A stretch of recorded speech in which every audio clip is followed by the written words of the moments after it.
The Legislature in Guam is back. Again, we are in our first special session called by the Governor of Guam. We are now on item 18 of the agenda, consideration of the daily file. We do have one item in the third reading file, that is Bill number 24-37 COR. Clerks, please read the title. Bill number 24-37 COR, as amended by the Committee on General Government Operations and Appropriations and further amending the Committee of the Whole, introduced by Committee on Rules by request of E. Magahagan Guahan, the Governor of Guam, in accordance with the Organic Act of Guam. An act to amend Section 2 of Chapter 1 and Section 2 of Part 1, Chapter 3, and to add new sections 13, 14, 15, 16, 17, and 18 to Chapter 11, all of Public Law 36-107, General Appropriations Act of 2023, relative to appropriating $21,032,670 for the implementation of the Adjusted General Pay Plan. Roll call. Senator Barnett. Senator Barnett, aye. Senator Blas. Senator Blas, nay. Senator Brown. Senator Brown, nay. Senator Dueñas. Senator Dueñas, nay. Vice Speaker Muñoz-Barnes. Majority Leader, Senator Shelton, you are recognized. Sujus Masi, Madam Speaker, I move to excuse members not present. On the motion to excuse members not present, is there any objection? Seeing no objection, motion carries. Vice Speaker Muñoz-Barnes, excused. Senator Fisher.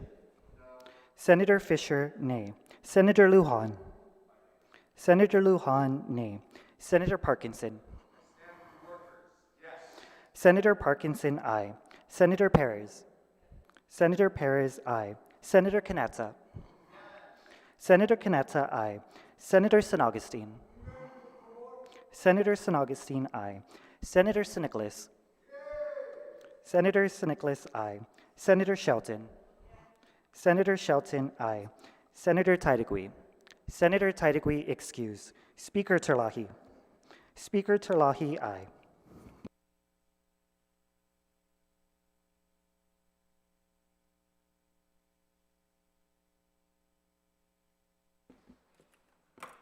Bill number 24-37 COR received 8 ayes and 5 nays. Bill number 24-37 COR is duly passed by the body.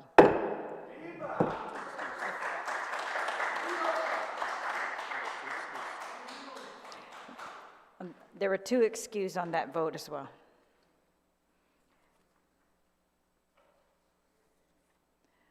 That exhausts our consideration of the daily file. We're now on a brief extension of remarks. Would anyone like to be recognized on brief extension of remarks?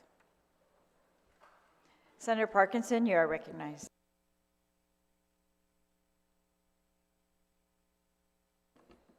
Thank you, Madam Speaker. I just wanted to, comment about this bill that we just passed. There have been, I'm really disappointed that it didn't pass unanimously, because there was a lot of talk about everybody in this chamber supporting the workers, and I'm disappointed it came down to a party line vote. Some of the criticism of this bill has been all over the place. Very contradictory comments. We hear some of our colleagues arguing that we require merit bonuses before we move on with any of this, but then we got no money. They'll opine that we cannot afford this raise, and then they're going to go out of the way to make it less affordable. What it really seems to strike me is that some of these defenses are somewhat disingenuous and intended to muddy the waters. In 2009, when we look at a previous pay raise, they were in a deficit situation, hundreds of millions of dollars underwater, and they passed a pay raise then. In 2014, they again had massive deficits, but they decided to pass that pay raise then. Some even include improving their own pay raises. And in 2023, now that we are in a surplus situation and the healthiest our books have ever been. Now suddenly we are going to be hawks on due diligence. Now that we could afford it, all of a sudden these pay raises are now truly problematic. So I just want for the people watching at home to understand that what happened here today, though it passed, was obstruction disguised as due diligence. And I commend my Democratic colleagues for passing this bill because it is long overdue. And I'm just so disappointed that some in this body that we would use due diligence so selectively just to deny somebody political points or for political gamesmanship when we know these people need it. We have, coming out of this pandemic, we are experiencing record inflation, and we want to deny these people a pay raise after 9 years. And then we want to try and tie it up saying, whoa, we can't pay it now because we got to do merit bonuses too. And then we also got to give a giveaway to the leap to the private businesses before we take care of the workers that have been working for our island. So in a spirit of full transparency, I wanted the people of Guam to know that this was never a question of due diligence. This was always obstruction in disguise. With that, I thank my Democratic colleagues for passing this bill and getting the people the pay raise they need. And with that, I yield the rest of my time, Madam Speaker. Thank you. Thank you, Senator Parkinson. On extension of remarks, would anyone else like to be recognized? Senator Blas, you're recognized. Thank you very much, Madam Speaker. My, have we, a lot has changed in this body over the years, and seem to hit a new low. This body at one time was prided itself in decorum, prided itself in healthy debates, prided itself in wanting to stick to the facts, didn't rely on conjecture, didn't rely on assumptions, helped each other out. Because anybody who has been sincerely and actively involved in policy making and governance recognizes there are times we're going to agree and times we're going to disagree.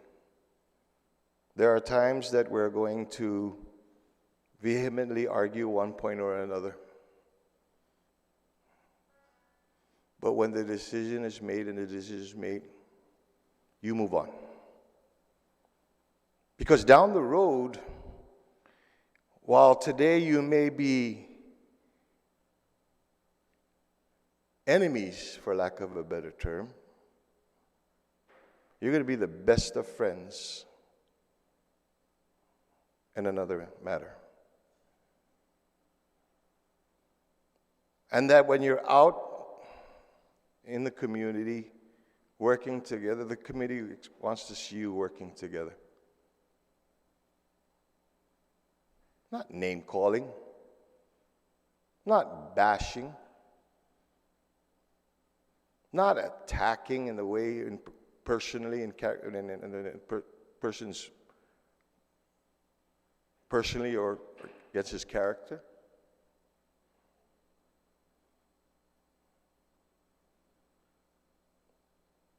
That's what this body should be.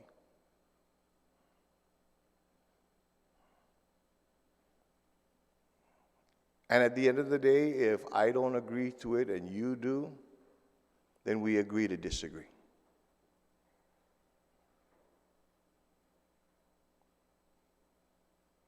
I don't beat my chest and pummel you and berate you and degrade you for not seeing your way? That's democracy.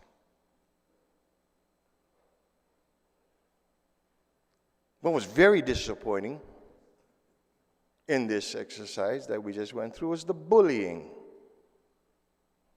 the name calling.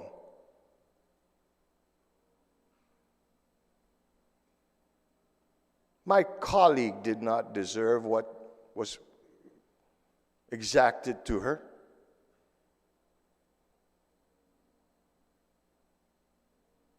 That has no place on this house, no place on this floor.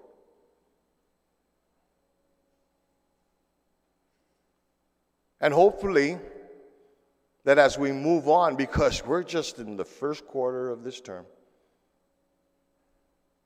that we learn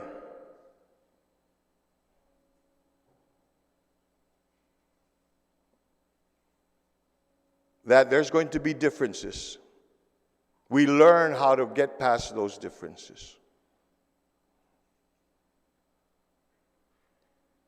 You know, there's a reason why people are not allowed on this floor when we're discussing, so that we can have frank, open discussions, respectful.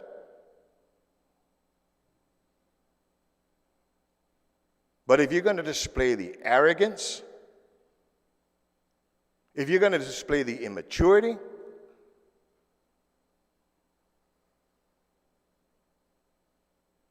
if you're going to resort to bullying and name calling,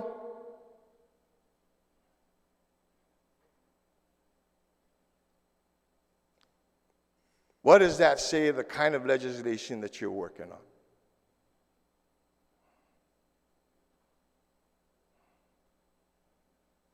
I, for one, am going to take, okay, that was the vote. We move on.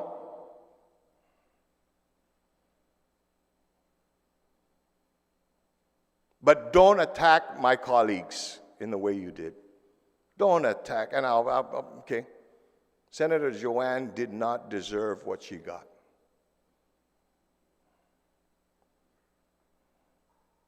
Fair warning. Thank you very much. Thank you, Senator. On an extension of remarks, is there anyone else who'd like to be recognized? Senator St. Nicholas, you are recognized.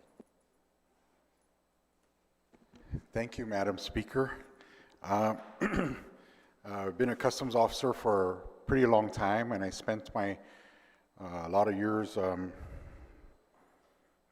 supervising people, and I watched as each of them, went to greener pastures. And every time, I would always tell them, hang in there, things are going to get better. Kept saying that for many years, I think more than a decade. Hang in there, things are going to get better. Well, we have a surplus and no deficit. And I wish they were here to hear me. Things are better, and I hope they get better as we move along. And I really believe from the very beginning that the people who are owed this raise actually get the raise. And I'm very thankful for my colleagues for passing it. And I'm one guy who bears no ill will on anybody. I think people are tired of us belittling or angry at each other, and they really want us to work together. And so in the course of this dialogue, I actually gave some time to my Republican colleague, because I really wanted to find it and get to the truth, and the bottom, to the meat of it all, because even I want to make sure that what we're doing is right and proper. So I had to mull this over. We've been here many long nights. My wife tells me, just get up and leave. I said, no, I can't do that. It's very important. But I feel that I can reach over to the other side and actually work with them. And under advisement, I went ahead and just did it anyway. But because I wanted to show the people and my colleagues on the other side that we can work together. And if it's truth that we're looking for, I'm for that. And I don't want to mislead anybody. So what I wanted to make sure that what we were doing here was good and proper, and that the people who needed these pay raises got them. Because I've been promising for the longest time that things were going to get better. And in fact, they actually did. Thank you, Madam Speaker. Thank you, Senator. On brief extension of remarks, is there anyone else who'd like to be recognized?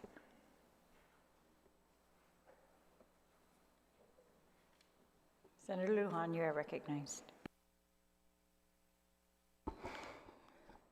Thank you very much, Madam Speaker. Madam Speaker, I want to expound on what our caucus leader had expressed earlier. You know, every single one of us in the campaign trail, or even in our daily lives as being interviewed, we all have something in common in saying, we're going to agree to disagree. That's what democracy is all about. Tonight was a perfect example of agreeing to disagree. But there is no room or place for what had happened earlier tonight when the degradation of one of our colleagues. These hallowed halls, if we go by their meaning, it means basically respected and admired. We don't use it frivolously. This very hall that we sit in right now is named after the ultimate statesman, Speaker Antonio R. Mpinko, Legislative Session Hall. A few of us had the opportunity to serve with the distinguished gentleman from Santa Rita. And I remember, I was a younger buck back then, and a little bit radical at times. And the ultimate gentleman would call me to the side, boy, just go to my office, sit me down. And the Antonio Mpinko way, Speaker Mpinko way, he has his way. I mean, he wouldn't chastise you. He just had his way.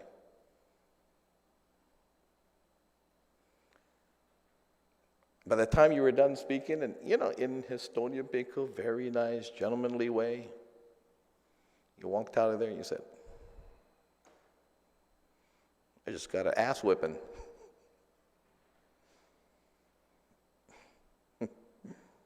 But you learn. You learn. And so I'm proud to say that I was the author of that bill that named this hallowed hall after Speaker Antonio R. Mpinko, Legislative Session Hall. Almost immediately after he passed. Why? Not just because we wanted to name a place after Speaker Mpinko, but because he was the ultimate statesman.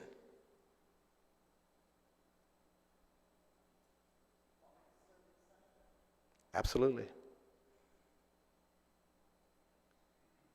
Let's give his name, let's give this hallowed halls here the respect that it deserves. It was named after a deserving statesman. So up and pray again as we say, and we're only 3 months into this term. We're going into session again next week. We're going to agree to this. We're going to agree to disagree.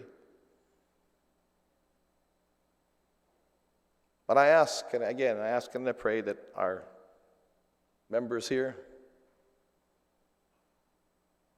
again, democracy prevail tonight, as it will after every session and every vote.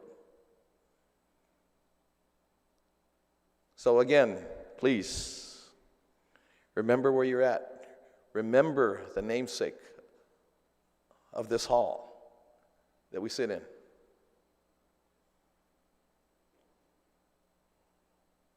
With that being said, I want to thank all my colleagues here tonight. Have a great weekend. God bless each and every one of you. Thank you very much, Madam Speaker. Thank you, Senator. On extension of remarks, Senator Fisher, you are recognized. Thank you, Madam Chair. I'll be brief. I would join with my colleagues, Senator Blas and Senator Lujan. We have an obligation to be respectful in this hall, because when we are being respectful in this hall, we are showing respect to the people to whom this hall belongs.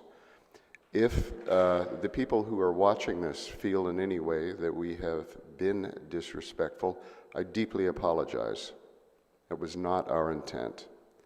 I also apologize to the people we have left behind in this bill.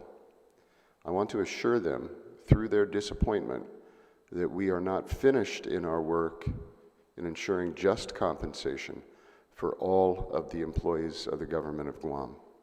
Thank you, and I also join with Senator Lujan and express my thanks for serving with all of my colleagues. It is one of the greatest honors of my life. Thank you. Thank you, Senator. Senator Shelton?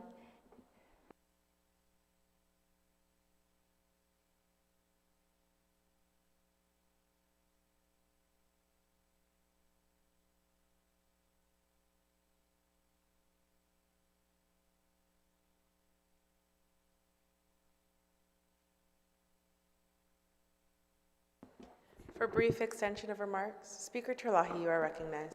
Thank you. I just wanted to also, again, we were called here, a special session by the governor to address this one bill that's pay raises to give the majority of the government of Guam employees a 22% raise. So we did that after much debate, and I think we could have had additional information, but hopefully we will be able to resolve these things going forward. However, I just want to remind everybody that this is a power that was given to the governor by law and to DOA to review the pay. We had criticized them when the nurses' pay was so far behind that they had not done that quicker, earlier, years ago. And so they did. They started to do the nurses, and then they did the teachers, they did the law enforcement, and now they did the general pay plan. And so I am glad that we were able to find enough money to bring these salaries up to closer to national standards, and the law says that we should try to go for national averages. We're still far from those in many instances. We're still very far from the autonomous agency salaries for the same positions. However, I am concerned that we gave increases to teachers earlier for 18%, trying to incentivize teachers and show them how important they are for, really our entire community. And I know some teachers, and they are a little bit disappointed that now they see, this other pay plan at 22% while theirs was only 18. So we did talk to Director Byrne when he was in here, and he reminded us that he has the power, I guess, whenever they decide to do it on an annual basis, to increase some of these pay plans by amounts that they feel are justified. And so he mentioned increasing them by 2 to 4% annually. I'm just hoping that doesn't occur right before elections. But And it looks like this general pay plan and all the other pay plans that they might also have that authority as well to continue to do the increases. Government of Guam employees are going to continue to receive their increments. They're going to continue to receive their merit bonuses. And so there's a lot of benefits afforded to them as classified employees, not even retirement, of course, but I just want to say, so while we are trying to make their pay, equitable, I have not lost sight that there are so many in our community that are still suffering from the effects of the pandemic, from the loss of jobs, from the shutdown of tourism, from the shutdown of businesses, from, while we wait for the some segments of our tourism industry to restart, to pick up, and we hoped that we would be back to a new normal, a new way, a new shift of jobs. We have a lot of jobs still open, available, training still available, but not necessarily maxed out yet, I think.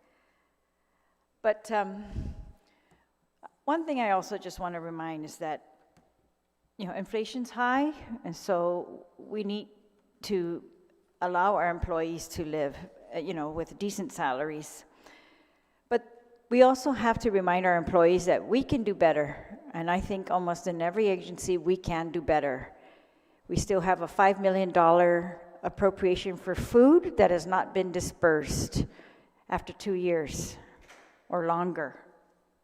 And all of that could be done better. I mean, we've got people hurting in our community. We've done a very good job with some programs, but in some programs, we could do so much better to take care of those in our community who are not as fortunate as the government of Guam employees who kept their jobs throughout the pandemic and worked very hard, but kept their jobs. And so I just want to continue to ask them to help us, to help everyone in our community, and to do our best. That's really what I want to ask. We want to do our best for you, but we also need you to do your best for the entire community. So, Situs Masi, Madam Speaker. Thank you, Madam Speaker. For brief extension of remarks, Senator Barnett, you are recognized. Thank you, Madam Chair. This was a very difficult decision for me to make.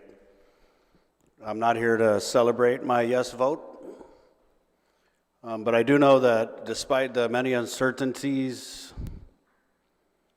that we heard here in Committee of the Whole, despite the lack of real information from the administration, despite all of those things, one thing I know for sure is that if we have an opportunity to lift up some of our people, especially those who deserve to be lifted up, then it's in my heart to do that. When we gave raises to the teachers, but not the school aides, not the bus drivers, not the one-to-one aides, when we gave raises to law enforcement, but not to the support staff that help law enforcement carry out their duties to protect the public.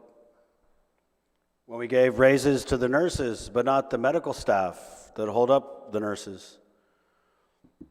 We left workers behind. And if we're in a position to lift up as many people as we can, that's something I support. The governor's fiscal team came here and told us that we could afford these increases. They came here and they told us that supporting these increases in pay for the general pay plan workers would not jeopardize the critical services that the people of Guam deserve to have improved. And while I voted for a 22% pay increase for general pay plan workers today, and some might call that move irresponsible, I'm going to continue to do what you expect me to do, and that's to hold our elected leaders' feet to the fire, including my own feet. But it's tough out there. It's tough out there. If there was a way that we could have limited these increases, if there was a way that we could cap these increases at a certain income level in the general pay plan,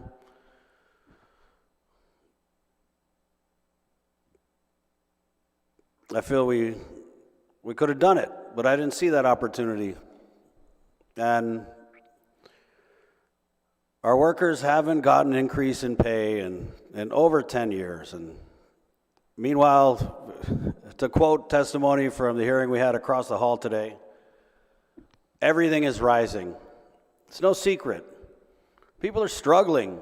And so this idea that we can't lift a single person up because we just weren't sure about the information we got,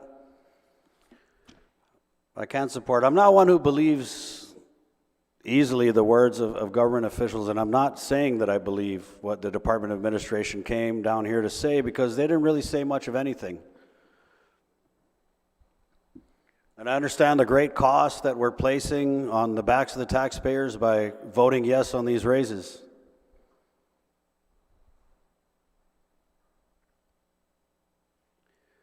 But like my grandma used to say, if you give one, you have to give all. These raises were coming one way or another because we opened, and I don't even want to call it a Pandora's box, because we addressed the inequity in pay for our critical staff and teachers, nurses, and law enforcement. But I believe that the workers in the general pay plan are just as critical as those employees. And I hear every day about the struggles that they go through, trying to make ends meet. Bus drivers who transport our children to and from school, but they didn't get the increase that the teachers got. One-to-one aides who play the role of teacher when the teacher's out didn't get the increase. And so I just ask that use it wisely, because I'm not sure I can support any further pay increases for Government of Guam employees. We called this a catch-up move. Clearly, we can't afford to pay you what you would make in the States, but I feel like I did my best here today in giving you that 22%. But that's going to be it for a while. So make it last, because I don't think that we have the support or the conscience to support further pay raises. So that's why I voted yes today, because I feel like we have an obligation to help as many of our people as we can. And I say that we continue to do that with the LEAP program. Let's uplift the private sector. Let's create conditions that allow our private sector workers and businesses to thrive. And that's my commitment to this body. And again, Madam Speaker, I want to commend my colleagues, and I understand why 5 of them voted no on this measure. And I know the debate was heated, but I'm just going to say I'm all for decorum, but when you fight fire with fire, everybody burns. Thank you, Madam Speaker. May God bless the people of Guam. Thank you, Senator. An extension of remarks. Is there anyone else who'd like to be recognized? If not, we're on announcements. I just like to make one announcement. That is that our regular session is going to be called to order at 10 a.m. on Monday, March 27. Any other announcements? If not, Majority Leader, Legislative Secretary, Senator Shelton, you are recognized. Suzus Masi, Madam Speaker, I move to adjourn this session subject to the call of the Speaker. On the motion to adjourn this first special session, is there any objection? Seeing no objection, we are adjourned subject to the call of the Speaker.